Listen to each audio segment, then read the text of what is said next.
Thank you. मेरा सवाल BJP के प्रेसिडेंट साहब से है। बीजेपी के प्रेसिडेंट साहब ने मेरे बहुत अच्छे दोस्त हैं, हमदर्द भी हैं। मेरा इनसे एक ही सवाल है। इन्होंने बहुत खूबसूरती से लफ्ज़ों का इस्तेमाल करके ये कहा कि ये स्पेशल स्टेटस जो छीना गया और जो स्टेटहुड छीनी गई, अरे भाई हमको सज़ा उनकी मिली जो बॉर्डर के उस पार बैठकर साजिश हमारे ही खिलाफ करते रहे। हमको सज़ा उनकी दे रहे हो आप कि पाकिस्तान में ये हुआ इसलिए हमने जम्मू कश्मीर के लोगों की रियासत भी छीन ली और जम्मू कश्मीर का स्पेशल स्टेटस भी छीन लिया। यहाँ के लोगों का क्या कसूर है, जम्मू के लोगों का, श्रीनगर के, लद्दाख के लोगों का, जिनसे आपने उनकी आइडेंटिटी छीनी? मैं इनसे ये जवाब लेना चाहूँगा। जी बस ठीक है सर। ऑनरेबल एमएलए थाना मंडी जनाब मुजफ्फर साहब ने जो एक दर्द बयां किया, हमें उनके दर्द को, उनकी तकलीफ को, उनकी परेशानी को समझता हूं। इसमें कोई दो राय नहीं है कि जम्मू कश्मीर ने बड़े दुख तकलीफें झेली हैं। आपने देखा होगा जो भी सरकार में आता है उसकी कोशिश रहती है कि साहब एक रिक्वेस्ट ये रहेगी कि जवाब जो है वो कम से कम टाइम में दिया जाए ताकि अमन हो, शांति हो। जो यहाँ एक हालात यहाँ पैदा किए गए, हर चौथे रोज यहाँ एक हड़तालों के कैलेंडर जारी होते थे। सफर कौन करता था भाई?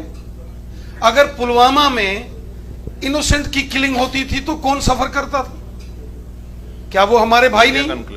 शोपियान के अंदर तबाही की गई, वहां कुलगाम में, अनंतनाग में, बड़गाम में, बांडीपुरा में।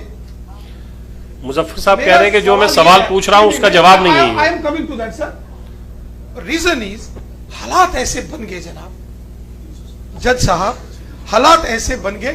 370 ने एक नैरेटिव बिल्ड किया, सॉरी टू से, एक नैरेटिव बिल्ड किया, एक सेपरेट आइडेंटिटी। आप कहते हैं यहां एक नोशन दिया गया। मैं आपसे एक सवाल पूछता हूं जज साहब, जिस दिन एब्रोगेशन ऑफ आर्टिकल 370 हुआ उस दिन पाकिस्तान के प्राइम मिनिस्टर थे इमरान खान साहब। उन्होंने मुजफ्फराबाद तक रैली की, उनको क्या जरूरत थी? तो उसकी सजा आप जम्मू कश्मीर के लोग? नो, हमें क्यों मिल रही है? Under the ambit of article 370, under the ambit of article 370 Pakistan ने थोड़ा दिया हमको, कॉन्स्टिट्यूशन असेंबली ने दिया सर। उनको सिया कैसे देनी? आप ही को देनी? नो, अंडर द उनको दे नहीं सकते इसलिए हमको दी है। अब आर्टिकल 370 हमको ना पाकिस्तान ने ना चाइना ने दिया, वो तो कॉन्स्टिट्यूशन असेंबली ने दिया है। जज साहब, under the ambit of article 370 Jammu Kashmir को हॉस्टेज बनाया गया। और आज ऑनरेबल जज साहब, ऑनरेबल मुजफ्फर साहब as an honourable member parliament हैं, लेजिस्लेटिव असेंबली एमएलए हैं, had there been not abrogation of article 370 and the ST second granted to his community, he would not be in a position to contest the election from his seat.